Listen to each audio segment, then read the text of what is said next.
राम कृष्ण हरी सार्थ श्री गरुड पुराण अध्याय 14वा धर्मराजाच्या म्हणजेच यमाच्या राजधानीचे वर्णन। गरुडाने पुढे विचारले की देवा, आता मला सांगा की यमलोक किती मोठा आहे, तो कसा आहे, तो कुणी निर्माण केला, यमदरबार कसा आहे आणि तिथे धर्मराजासह कोण कोण असतात, तसेच हे कृपा करा मला हे देखील सांगा की त्या दरबारात धार्मिक लोक ज्या मार्गावरून जातात ते मार्ग कोणते आहेत। त्यावर भगवंत सांगतात, गरुडा ते वर्णनसुद्धा ऐक। ते धर्मराजाचे नगर फार दुर्गम आहे, त्या जागी नारद वगैरे मुनीही प्रवेश करू शकत नाहीत। ते अत्यंत दिव्य आणि तेजस्वी असून फार मोठे पुण्यपदरी असले तरच तिथे जाता येते। दक्षिण व नैऋत्य या दिशांच्या मधोमध ते वैवस्वत नावाचे नगर आहे। ते वज्राचे बनलेले असून देवांसाठी अथवा राक्षसांसाठी अभेद्य असे आहे। ते चौरसाकार असून त्याला चोहोबाजूंनी 4 दरवाजे आहेत। चारही दिशांना भव्य आणि उंच अशी तटबंदी आहे।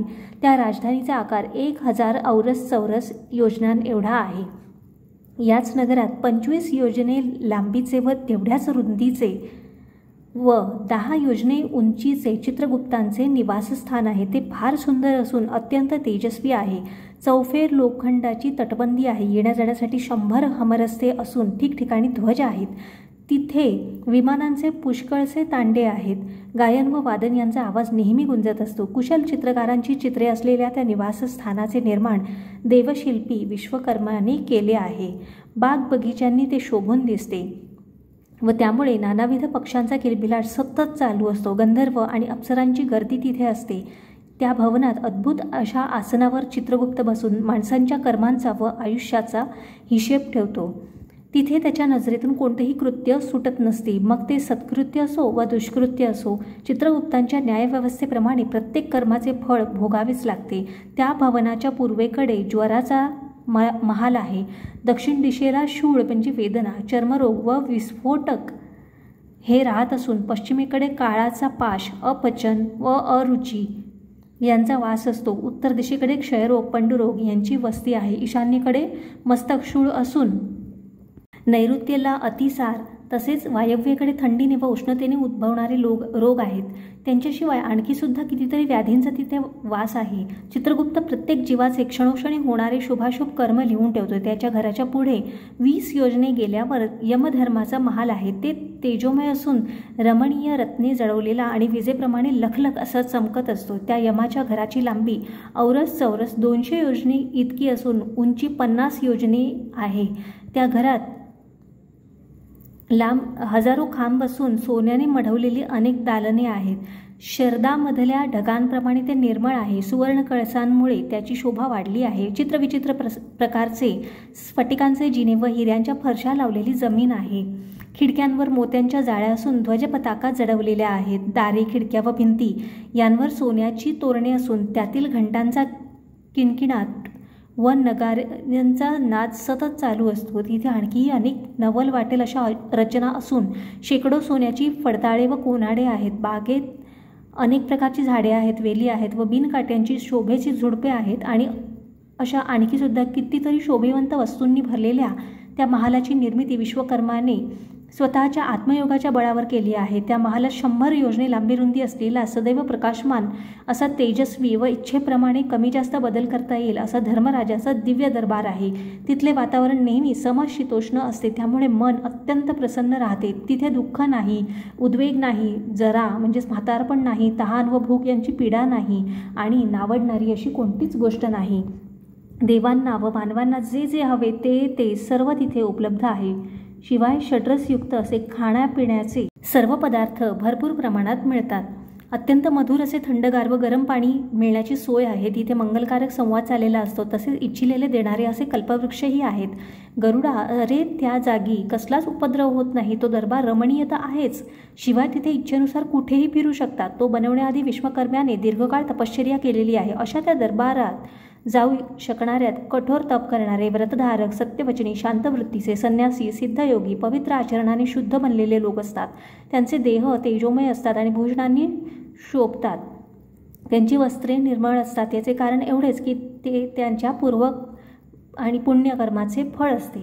त्या दरबारात रत्नजडित अशा 10 योजनांनी एवढ्या विशाल आणि अद्वितीय अशा शुभ सणावर धर्मराज म्हणजेच यम विराजमान झालेला असतो. तो सज्जनांमध्ये श्रेष्ठ असून त्याच्या मस्तकावर छत्र असते, कानात कुंडले शोभत असतात आणि डोक्यावर मुकुट असतो. त्यांची अंगकांती निळ्या ढगाप्रमाणे आहे आणि तो खूपशी आभूषणे धारण करतो. हाती चांबरे घेतलेल्या अप्सरा त्याला वारा घालतात. गंधर्वांचे व अप्सरांचे घोळके सुस्वर असे गायन वादन नृत्य करून त्याची सेवा करीत असतात.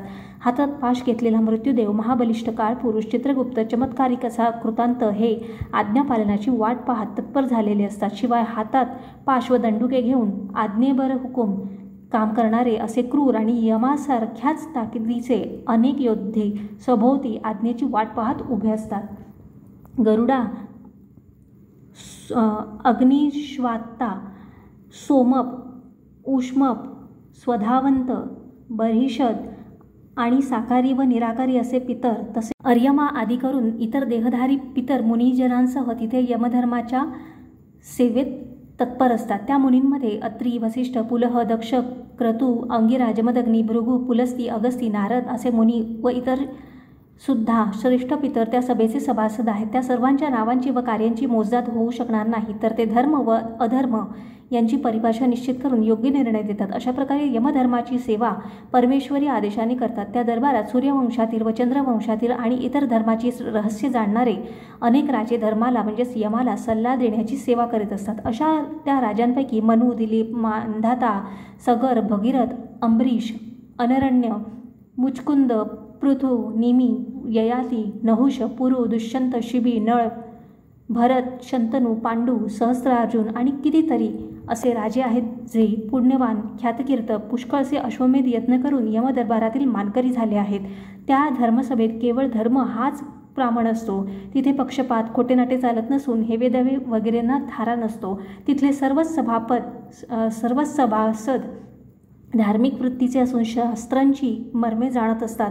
तिथे हरघडी वैवस्वत यमाची त्यांच्यासह सल्लामसलत चाललेली असते. गरुडा असा हा यमराजाचा दरबार असून जे महापापी यमनगरात दक्षिण दिशेकडून दाखल होतात ते हा दरबार पाहू देखील शकत नाहीत. धर्मराजाच्या नगरीत 4 मार्गांनी प्रवेश मिळतो. त्यापैकी पापी लोक ज्या दक्षिणेकडील मार्गावरून आलेले असतात त्या मार्गाचे वर्णन यापूर्वी सांगून झालेले आहे. आता पूर्वेसहित 3 मार्गावरून प्रवेश करणारे सदाचरणी पुण्यवान कोण असतात ते ऐक. त्या मार्गांपैकी एक जो पूर्वेकडचा मार्ग आहे तो सर्व प्रकारच्या सुखसोयींनी भरलेला आहे. दोन्ही बाजूंनी पारिजातकाची सावली असते आणि तो रत्नखचित आहे. त्या मार्गावरून विमानांची ये-जा चाललेली असते. हंसांचे थवे बागडत असतात. विविध वृक्षांनी शोभिवंत अशी उद्याने असून अमृतमधुर पाण्याची सोय आहे. त्या मार्गावरून जाणाऱ्यांमध्ये पुण्यवान ब्रह्मर्षी, निर्मळ चारित्रवान राजर्षी, अप्सरा, गंधर्वगण, विद्याधर व मोठमोठे नागराज आहेत. त्याचप्रमाणे इतरही देवतांचे भक्त, शंकराचे अनन्य भक्त, उन्हाळ्यात पाणपोया उघडणारे व माघाच्या महिन्यात शेकोट्यांसाठी इंधन दान करणारे, वर्षा ऋतूमध्ये संन्यासी व साधू संतांना निवाऱ्याची सोय करणारे, दुःखितांचे व गांजलेल्यांचे मधुर शब्दांनी सांत्वन करून आधार देणारे, सत्याच्या मार्गावरून चालणारे, राग लोभ यांना बळी न पडणारे, आईवडील यांची सेवा करणारे, गुरुसेवेत लीन असणारे, जमिनीवरचे, घराचे, गायीचे, विद्येचे दान देणारे, पुराणांचे कथेकरी, पुराणांचे श्रोते, पुराणांचे पारायण करणारे सर्वजण आणि इतर अनेक पुण्यकर्मे करणारे सदाचरणी तसेच शुद्ध बुद्धीचे लोक त्या पूर्वेकडच्या महामार्गावरून यमदरबारात जातात. दुसरा जो उत्तरेकडील मार्ग आहे त्यावरून शेकडो मोठमोठे रथ व पालख्या आणि मेणे यांची वाहतूक चाललेली असते. दोन्ही बाजूंना हरिचंदनाचे वृक्ष आहेत. ठिकठिकाणी मधुर जलाने भरलेली सरोवरे असून तिथे हंस, सारस व चक्रवाक वगैरे पक्षी क्रीडा करीत राहतात.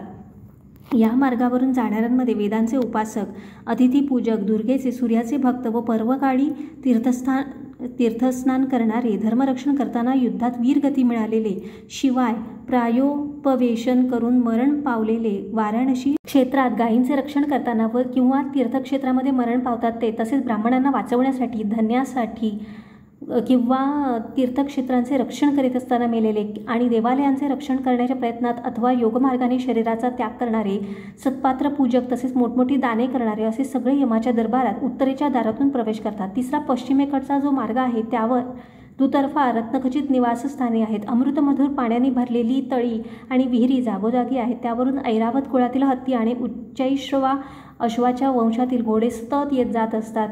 या मार्गावरून जे जातात त्यांच्यात आत्मपरायण योगी, शास्त्रांचे चिंतन करणारे, भगवान विष्णूंचे एकनिष्ठ भक्त आणि गायत्री मंत्राचा जप करणारे, परहिंसा, परद्रव्य, परनिंदा याच्यापासून दूर राहणारे, त्याचप्रमाणे पत्नीशी एकनिष्ठ असणारे, अग्निहोत्री व वेदपठण करणारे, ब्रह्मचर्य व्रत पाळणारे, वानप्रस्थाश्रमी, तपोनिष्ठ, श्रीपाद संन्यास घेतलेले, माती व सोने या दोन्हीमध्ये फरक न करणारे, ज्ञानपूर्ण व वैराग्यपूर्ण, सर्व जीवांचे हित जोपासणारे आणि शंकर व विष्णू यांचीच व्रते आचरणारे आणि सर्व कर्मे ब्रह्मार्पण करणारे, 3 प्रकारची ऋणे ऋषिगण, पितृगण आणि ऋषिऋण, पितृऋण आणि देवऋण जी प्रत्येकावर असतात ती ते फेडून मुक्त झालेले, नित्य पंचयज्ञ करणारे, पितरांचे श्राद्धविधी करणारे, यथाकाळी संध्यावंदन करणारे, नीच लोकांना टाकून सत्संगतीत रमणारे असे लोक अप्सरांनी भरलेल्या सुंदर विमानात बसून यमापाशी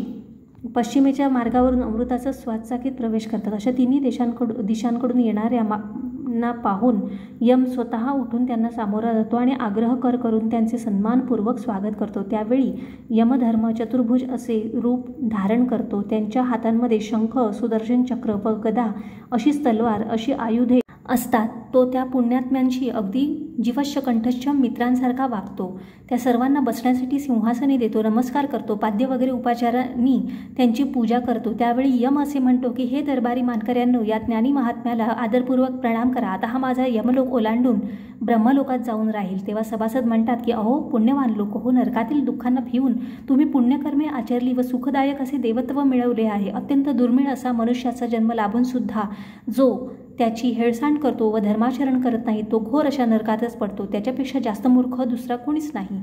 जो मनुष्य नाशिवंत शरीर व नाशिवंत धन वेचून शाश्वत असा धर्म प्राप्त करतो तोच तेवढा एकटा खरा बुद्धिमान असतो आणि एवढ्याकरताच आटोकाट प्रयत्न करून धर्म जोपासला पाहिजे. असो तर आता आपण समस्त भोगविलास असलेल्या पुण्यवंतांच्या लोकात जाऊन राहा असे धर्मराजांचे सांगणे ऐकून ते सर्व पुण्यात्मे यमाला व त्याच्या मानकऱ्यांना नमस्कार करतात आणि देवांची पूजा व मुनिजनांची स्तुती स्वीकारून सेवक असलेल्या विमानात बसून परम लोकात जातात. काही जण मात्र सन्मानपूर्वक यमधर्माच्या दरबारातच राहणे पसंत करतात. ते त्या ठिकाणी कल्पांतापर्यंत दिव्य भोग भोगीत राहतात आणि उरलेल्या पुण्याच्या बळावर पुन्हा पुढच्या कल्पात मानवाच्या जन्मास येतात.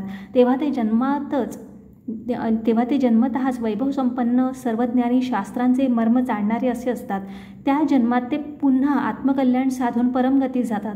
गरुडा, तू यमपुराबद्दल जे विचारलेस ते सर्व मी सांगितले आहे. जे लोक भक्तीने हे वर्णन लक्ष देऊन ऐकतात ते यमसभेत जातात. अध्याय 14 समाप्त. राम कृष्ण हरी.